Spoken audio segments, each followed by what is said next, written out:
All right, hey y'all, welcome to my channel. My name is Ava. I'm a registered nurse. I have been a registered nurse for about 3 years. I work remotely full-time as a nurse. I do what's called inpatient virtual nursing, and if you follow me on TikTok at remote RN, you know exactly what I'm talking about. But if you're new here, I'll give you the quick rundown on what inpatient virtual nursing is. So an inpatient virtual nurse is basically a virtual resource nurse, and you do things to help the bedside nurse like admissions, discharges, rounds, med sign-off, skin checks. And you do this because the patients have cameras in their room, and that's how we deliver all of our care virtually. We'll get the patient's permission to turn the camera on, and then we'll kind of just go from there, delivering virtual care all day. I work 12-hour shifts. I'm a day shift nurse. I work 7 to 7, and yeah, that's like pretty much the gist of inpatient virtual nursing. I see patients on medical surgical units, and I feel like they're mostly piloting virtual nursing on high turnover units like med-surg. So, and in this video, I'm just going to take you guys along with me for a day in a life of a nurse that works from home. I really can't show you too much of what I'm doing on my computer. Well, let me back up. Number one, this is not an actual work day. This is not a real work day at all, just because I do a lot of patient information and things like that, and I don't want to record while I'm actually working. So this is one of my off days. I decided to create this video. Let's get that out there. But what we're going to go through in this video is very, very realistic in what my actual day in a life looks like. So let's get into it. Okay, so like I mentioned earlier, my shift starts at 7 a.m. and I usually go over, well, first thing we do is we have huddle in the morning. Like you would on the unit, you're just going over your assignment and seeing who's at work today. If there's anybody that needs to be pulled from a certain unit, then you'll know during huddle, or you get to see who your buddy nurse is for the day. Usually as a virtual nurse, you get assigned an entire unit, so like 24 patients, and you're responsible for doing the admits, discharges, rounds, med sign-off, skin checks, all that stuff for those patients. So that's kind of like what your caseload would be for today. And like I said, you do have a buddy nurse, so if your unit gets busy or their unit gets busy, y'all just kind of like help each other out. So that's nice. I kind of like that about virtual nursing. So with that being said, after I do huddle, I come on to, I see what unit I'm assigned to. And today I'm assigned on a med-surg unit. I've got 24 patients, and I'm just looking over the handoff from the virtual night shift nurse. Yes, there are virtual night shift nurses. They do the same thing we do during the day. So I'll see if there's any pending admissions, discharges, anything like that. Well, it's usually pending admissions from last night. Either the patient was asleep, or we need to contact the family in the morning to do the admit, stuff like that. So I'll go over the handoff to see if there's anything like that I need to handle. And then after that, I kind of just review on charts for a little bit. It's kind of just slow in the morning, just because it's a little bit slower in the morning. And then about 10 a.m., I'll start running on my patients. All right, so now I am doing rounds, but not really. So this is just me calling in, talking to the patients, verifying medications, going over the plan of care with them, reviewing doctor's orders, doing skin checks, dual med sign-offs. So I really like to cluster my care even if I'm working remotely, so I do everything at one time for my patients. Okay, now that I've rounded and everything on my patients, that usually takes me up until lunchtime. I only had like maybe 2 or 3 discharges. The discharge orders start going in around 10 a.m. and then that's usually how it goes. The doctors start doing their rounds and they start putting orders in the discharge, and that's when I kind of get a little busy. So I did about 3 different discharges, and I still got a few more rounds to do. Like I said, and rounds can take a few hours to get through depending on what you have to do. So I'm gonna try to finish those up, and then I will see y'all when I get finished. So one thing about working from home is you're gonna get cabin fever. So as you can see, I stepped outside because being in there looking at that screen all day and typing away, it does get a little bit ugh. So I decided to come outside because it feels so good. It's like the start of spring. So you know how it's like a little chilly in the morning, and then by the afternoon, which is where we're at now, it's like 3 something. The afternoon, it's like, it feels so good. Like, that's how it feels right now. And I just need to breathe some different air, look at some different stuff. When I worked in the hospital, I was one of the nurses that always, during lunch, whenever I got one, I had to step off the unit because I worked day shift a lot. I did rotate, I did days and nights, but I did work more day shift. And so with that being said, y'all know, if y'all work day shift at the bedside, it is super stimulating, and like, you just want to take a second away from all that stimulation. Like, you're trapped in a building for 12 hours. Like, so if you could just go outside and breathe and look at something different, or just call the people you love off the unit, it helps. It really does. So I kind of carried that with me with my work from home position too. I'm out here just taking in the world. For lunch today, it'll be the Fairlife milk, because my mom, she's on this liquid diet for a procedure she's having, and I told her I would do it with her as long as I could have chocolate milk. So that's what I'm gonna have for lunch today. Just kidding, I couldn't get to my Fairlife milk because the floor is wet in front of the refrigerator, and the floor is being cleaned in the house. So we're just gonna have Gatorade, blue Gatorade, for lunch today. Okay, so I was recording outside and then my phone died, so I just hopped in the car to charge it. So that's why we're in the car now. But let's go through the pros and cons of virtual nursing, inpatient virtual nursing. I'm gonna go through all the pros first. So firstly, this position has a lot of pros to me. Number one, it's 3 days a week. I don't know anybody or any other position that's letting people work from home 3 days a week. You know, nursing is superior in that, right? It's fully remote. You still get to be a part of the bedside team without all the bedside burnout, drama, politicking. You get to still deliver care to the patients at the bedside, especially if you're a med-surg nurse, because that's where a lot of virtual nurses are right now, because that's one of the higher turnover units. You're a med-surg nurse that's, you know, retired, or you just don't want to be physically at the bedside. This would be a great alternative for you. It was a great alternative for me. I used to be a med-surg float pool nurse during the pandemic, and of course y'all see it did not work out, and now I'm at home. So it was a good switch for me. It is very flexible, and that like I said, it's remote work. So if you want to move or whatever the requirements are for your company or the hospital that you're working for, you just got to check with them and see if you still be eligible to work with them if you had to move or something. But you can move around, because I'm looking for a house, and it's nice to look for a house, but not have to make sure my job is somewhere nearby, because some houses are more expensive in other areas and they're cheaper in others. So I like that freedom and that flexibility that comes with that.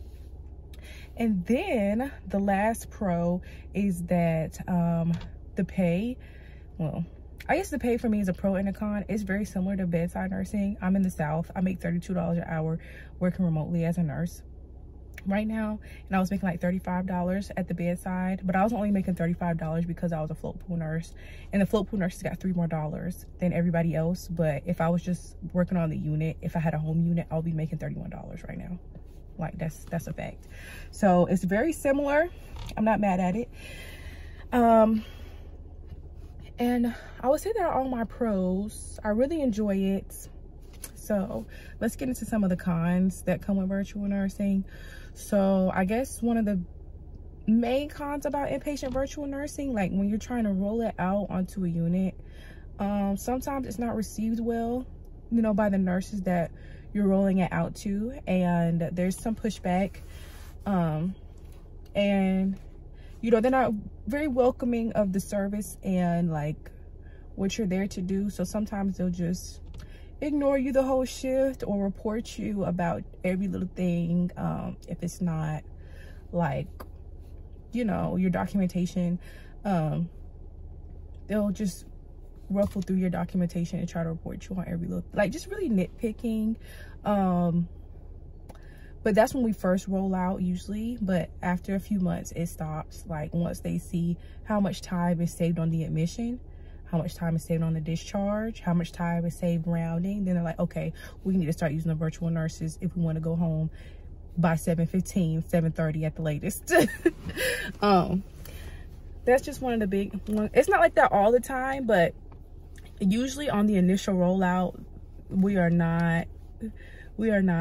virtual nurses are not welcomed on the units. And I guess that's expected when you're, you know, doing something new against the status quo. Like, the change is hard sometimes.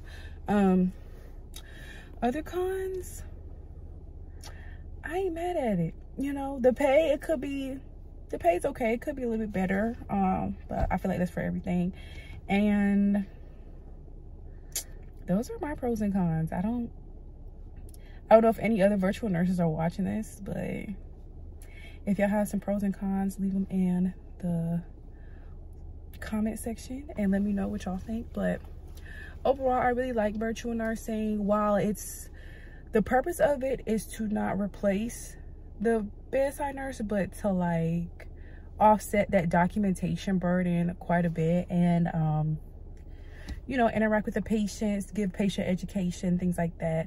The virtual nurse is there to augment some of those things, and I feel like this is like a really good recruiting and retention opportunity for a lot of hospital systems, and if they do it right, because there's some places, some hospitals that are letting you, you know, work a shift as a virtual nurse, and then you go back and you work a shift as a bedside nurse. Now, whether you work from home or in a hub, that's up to them. I think the hospitals that are going to win are the ones that let the nurses work from home a couple shifts and then come to the hospital for a couple shifts. Like something to break up just the demanding work that comes with it. And hopefully that will just attract more nurses, right? Because who don't want to work from home? Like, who doesn't want to work for the hospital that lets you work from home? So I feel like it's a good point of retention. Is it the end-all be-all solution for virtual or for the nursing shortage? No, but I think it's a really, really good stab at it. A really good stab, because it's potentially going to bring back the nurses that left in 2020 who were seasoned and, you know, but they were just burnt out. They just could not anymore. Hopefully bring those nurses back so we can have that expertise at the bedside and just keep nurses nursing, honestly. So those are my thoughts. Lunch is almost over. I've been sipping on my little Cool Blue Gatorade. Again, y'all, I'm doing this with my mom because she's having a procedure done and she needs to be on a liquid diet for 2 days. So I'm just joining her. So let's go back inside. Let's go back inside and try to finish up this shift strong. Let's do it. All right, so let's finish up our shift. It is now 4:43 and I currently have, as of right now, I have like 3,000 steps. That's pretty good for me today because usually it's like 800, 1,000, maybe. Okay, anyway, so I'm back and I see we have a new admission coming to the units. So a couple things that I need to do as the inpatient virtual nurse. Number one, I usually like to scan the chart pretty good to see why they're being admitted, what's their admitting diagnosis. And that's pretty important to do. You don't just call into somebody's room without looking at the chart, because if they have signs, symptoms, or something, you want to be able to monitor it during the admission assessment. For example, we get a lot of patients that are on CWAL or going through alcohol withdrawal. So during the admission process, I want to be able to ensure that I still assess that while I'm asking the questions, because the patient status can change at any time, right? So making sure we know that. And then we're also responsible for initiating the care plan on admission. So a care plan is just outlines the patient's plan of care with their interventions, nursing interventions anyway. What you have to do on admission is the med recs. And for people that's watching that don't know what that is, it's basically you're reviewing the patient's medications that they take at home and making sure they are the right dose and the right medication if they're still taking it. So we can determine, you know, some factors that might have contributed to admission. They stopped taking this medication, that's why they got admitted, or they ran out of this medication, they needed it reordered, or just making sure like what they're taking at home is the same thing they need to be taking in the hospital, just to maintain their healthcare needs basically. And then we will go in and ask our 100 questions that we ask our patients. I always tell the patients it's going to take at least 30 minutes to get through an admission, and I'm usually right, 30 minutes, and that's if everything goes as smooth and it goes to plan. The providers don't come in the room, the patients know their medications off the top of their head. Yeah, usually it's 30 minutes. So we're about to go in and do this admission. Y'all, I hope this video is not boring for you because you're just listening to me talk. I can't really show you what I'm doing. You just have to listen to me. And again, this is not a real work day. This is super fake. I just decided that I want to make a video for you guys, but not on the actual day that I work, because I do handle a lot of patient information. It's completely fake, but actually real. Like, completely fake. Anyway, back on track. So we're getting close to the end of our shift, and usually what that looks like is I usually go to the unit manager. We use Epic. If I didn't say that, we use Epic a lot. I'll go to the unit manager and see if there's any pending admissions, and there usually is some pending admits coming up from the ED, and I'll make a note of that in our handoffs, just so when the night shift nurse comes on shift, she knows what rooms need to make sure that they get their admissions done in a timely manner. Same thing with discharges. So there's a few pending discharges because the patient's waiting for DME, or they're waiting for some labs to come back, or they're waiting for their ride.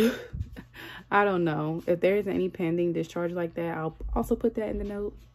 And yeah, that shift report is very straightforward. Everything's in the chart, so most of the time, you know, we just read what's in the chart, and then I'll only make a note if there's outstanding things that still need to be done, a part of the admission assessment, or part of the discharge, or if the patient needs some education, or they didn't get their rounds today. I would just put, hey, you need to make sure you do that. So yeah, that is virtual nursing. I know what y'all probably thinking, dang, Ava, you sit all day long, which I do, 3 days a week. But in the beginning, I was okay with the sitting, because like, oh, it's only 3 days. No, I ended up buying me a treadmill just because I wanted to make sure I get my steps in, and I didn't want to gain weight. So that's kind of been helping me keep my weight down. I usually get on the treadmill after I get off work, just because trying to talk to the patients, doing the heavy breathing, walking on the treadmill, and the treadmill makes a little bit of noise, and trying to type, and it's just not the place for that. And that's really my shift, y'all. I hope y'all really enjoyed this video. Yeah, I really made this video for the awareness of inpatient virtual nursing. It's still not quite mainstream yet as of the time I'm making this video, which is March 2024. And nurses are leaving the profession still, and maybe they would stay if they knew about something like this, or knew that they could possibly work something like this. So it's really awareness about what's going on in our profession, and educating the nurses on what else is available. I'm happy to do that, because there's not much content on virtual nursing yet, but I'm about to be your girl on all the content to come with that. So I really hope y'all enjoyed this video. And did I tell y'all this? I don't know if I told y'all. Maybe I didn't. I am the chief executive and founder of the remote nurse staffing agency, Nursey Connect. If you follow me on TikTok at Remote RN, you might know about Nursey Connect. But yes, I created Nursey Connect a little bit at the end of last year, just because I was so inspired by inpatient virtual nursing, and like just the innovation that surrounds nursing, and the ability for nurses to work remotely post-pandemic. It just has skyrocketed. Like the demand for the expertise of the nurse in the remote setting is getting very popular. So I created Nursing Connect because I was a nurse that was not happy with bedside nursing, and then I found out about remote work and I found this position. I'm like, okay, this is cool. I wanna share the news with as many nurses as I possibly can. So Nursing Connect was born. And Nursing Connect, again, it's a remote nurse staffing agency. We are looking to place inpatient virtual nurses, psychiatric nurse practitioners, and remote nurse case managers. Again, we only staff remote nurses. So I will also put the link to nursingconnect.com in the comments or in the description box. I also run a podcast. It is called the Nursing Connect Podcast. I sit down and I interview different types of nurses, remote nurses, who have made the transition from in-person work to remote work. So far, we've interviewed a virtual ICU nurse. We've interviewed remote nurse entrepreneurs. We've interviewed utilization management nurse, case managers. We're working on getting a psych NP on the show. So if you're a psychiatric nurse practitioner watching this by any chance, you'll be able to have an episode just for you guys about how to transition from in-person work to remote work. I'm so excited. Yay. And that's really all I want to share with y'all. Nursing Connect. Okay, so if you're interested in submitting a resume, we're still working on getting open roll. But if you want to submit a resume, you can at nursingconnect.com. And we look forward to having you, If you like learning about inpatient virtual nursing and you want to learn a lot more about it, you can go to our website at nursingconnect.com. I have created like a virtual nurse overview. It's in our candidates tab. And once you download the guide, we'll send it over to you in an email, and you'll be able to see all the tasks and the duties of the inpatient virtual nurse, where they practice, the hours, the pay, what hospital system is rolling out inpatient virtual nursing, and things like that. So if you're interested in inpatient virtual nursing and learning more about it, I would definitely go download that guide. Also, what do y'all think about an inpatient virtual nursing course? I'm working on that right now. CE approved course for nurses that are interested in moving or shifting their practice into the inpatient virtual nursing setting. Things you need to know, things like that. I am working on that right now. So what do y'all think about that? Would you take it? And can you comment down below what you want to know the most? Or, put your questions so that I can put together something that's comprehensive and very impactful, something that's worth paying money for and taking. So anyway, my name is Ava Bethea. I'm the Chief Executive and founder of the remote nurse staffing agency Nursing Connect. Again, I'll put everything linked in the description, nursingconnect.com, so that you can learn more about our agency, and we hope to see you in the next one.